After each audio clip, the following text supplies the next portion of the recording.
Your thoughts aren't always yours. Sometimes the media whispers them into your mind. A headline, a breaking story, a dramatic image, and suddenly you feel something you didn't choose. Fear, anger, hope, distrust. But what if these emotions are not natural? They're designed. News channels don't just report facts. They package them to guide how you think. Your beliefs, your opinions, even your worldview can be shaped without you realizing. The question is, are you really in control of your mind, or is someone else pulling the strings? You wake up, grab your phone, and the first thing you see is a news notification. A headline flashes, crisis is spreading. Before you even brush your teeth, your mood has shifted. You feel alert, maybe even anxious, without knowing why. Now think about this. Was that reaction truly yours? Or was it carefully triggered by the way the news was framed? The words they chose weren't random. They were picked to spark emotion. Every day, millions of people form opinions based not on reality itself, but on the way media presents that reality. A simple choice of words can turn protesters into rioters.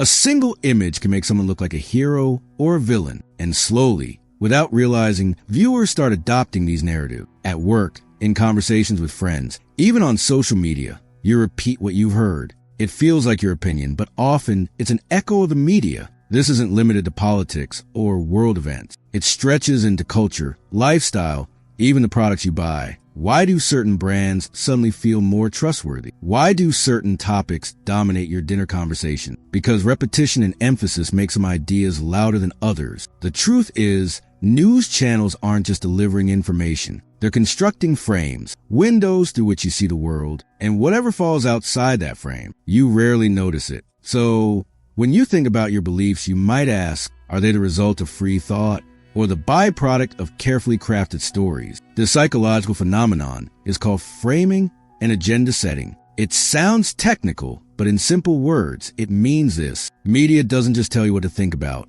It subtly guides how to think about it. Imagine two newspapers reporting the same event. One says, government faces questions over public safety. The other says, government takes strong action to protect citizens. Same reality. Two completely different feelings. This is framing in action. By choosing certain words, angles, and images, media creates a mental lens for you. And once you see through that lens, it's hard to imagine the world any other way. But how did this power develop? Back in the early 20th century, newspapers were the primary source of news. Politicians and advertisers quickly realized something. If you control the narrative, you control public opinion. During wars, propaganda posters shaped how citizens saw the enemy. During elections, media campaigns created heroes and villains. And today, in the digital era, that influence has only multiplied. Now you don't just have newspapers or evening news. You have 24/7 news cycle, push notifications, viral clips, and social media feed. Every second,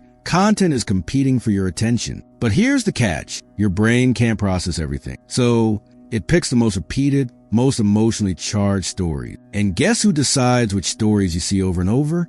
Yes, the media. Psychologists call this agenda setting theory. It means the media doesn't always tell you what to think, but it tells you what to think about. If a topic dominates the headlines, you believe it's important. If it's ignored, you assume it's irrelevant, even if it affects millions. So when we talk about beliefs, opinions, and even personal values, it's not just family, friends, or education shaping them. It's also the headlines, breaking stories, and media frames surrounding you daily. And the scariest part? Most of the time, you don't even notice it happening. Think of your brain as a sponge. It absorbs information, but not all information equally. The more dramatic, emotional, or repeated a message is, the deeper it sinks in. This is exactly how media works. They know your attention span is short, so they craft headlines designed to hit your emotions first. Logic comes later, if at all. Fear is one of their strongest. Breaking news often focuses on danger, conflict, or crisis. Why? Because fear keeps you glued to the screen. Psychologists call this a negativity bias. Your brain is wired to react more strongly to bad news than good. Next comes repetition. When a story is repeated across multiple channels, your brain accepts it as truth. This is known as the illusion of truth effect. Even if the facts are incomplete or biased, the more you hear them,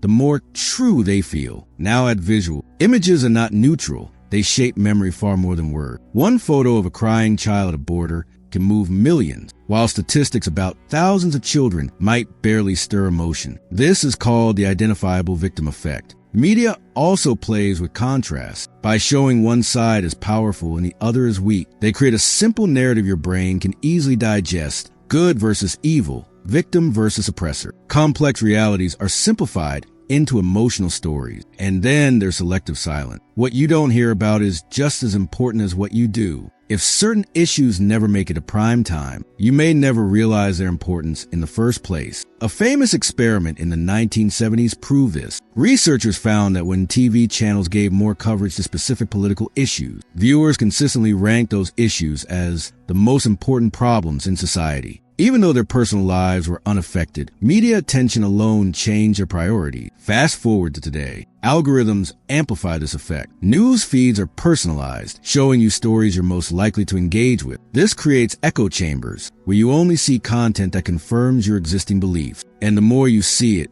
the stronger those beliefs become. So, it's not just that media reports events. They engineer attention. They filter reality. And by doing so, they don't just inform you, they shape you. How do you know if your beliefs are being shaped by media? The signs are subtle, but once you notice them, they're impossible to ignore. First, pay attention to your emotion. Do you feel sudden anger, fear, or sadness right after watching the news? That emotional spike is not random. It's designed. Second, check your conversation. Do you find yourself repeating headlines word for word when talking to others? If yes, you might not be sharing your own thought, but echoing the media's script. Third, notice repetition. If you hear the same story across different channels, ask yourself, are they all reporting facts or amplifying narrative? Fourth, consider what you don't know. If your knowledge about an issue only comes from one side, you're probably seeing a filtered version of reality. Fifth, look at your certainty. Do you feel absolutely sure about an event you never personally experienced? That confidence may come not from truth, but from constant exposure to one perspective. Another sign is emotional labeling. If you automatically see one group as heroes and the other as villains, that's usually a media frame at work. Real life is rarely that black and white. Also, check how your attention is directed. Are you more focused on shocking stories than everyday realities around you?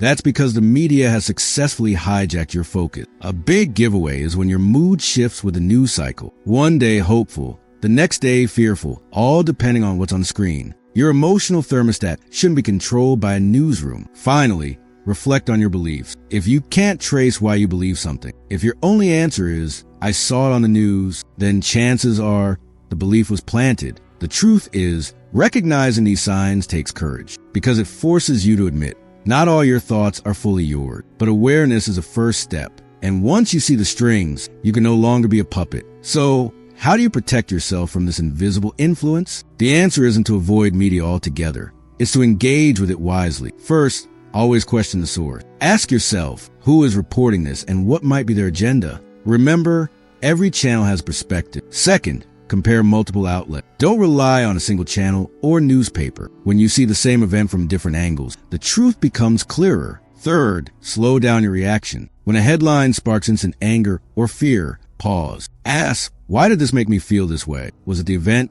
or the way it was framed? Fourth, dig deeper than headlines. Read full articles, check original data, and look for first-hand sources. Headlines are designed to trigger, not to inform. Fifth, diversify your information diet. Follow independent journalists, global outlets, even opposing viewpoint. Hearing multiple sides protects you from echo chamber. And finally, practice mental distance. Remind yourself, this is one version of reality, not the whole reality. That single thought creates a shield between you and manipulation. The goal isn't to distrust everything. It's to develop healthy skepticism. So you choose your beliefs, not the newsroom. Because once you learn to control what enters your mind, you reclaim the power the media once held over you. Your beliefs are powerful. They guide your choices, your relationships, even your future. But when media shapes those beliefs, you're no longer living your truth. Every headline you read, every story you watch is more than information. It's an attempt to frame your reality. And unless you question it, you risk mistaking their script for your voice. But here's the good news. Awareness changes everything. The moment you start seeing the patterns, you take back control of your own mind. So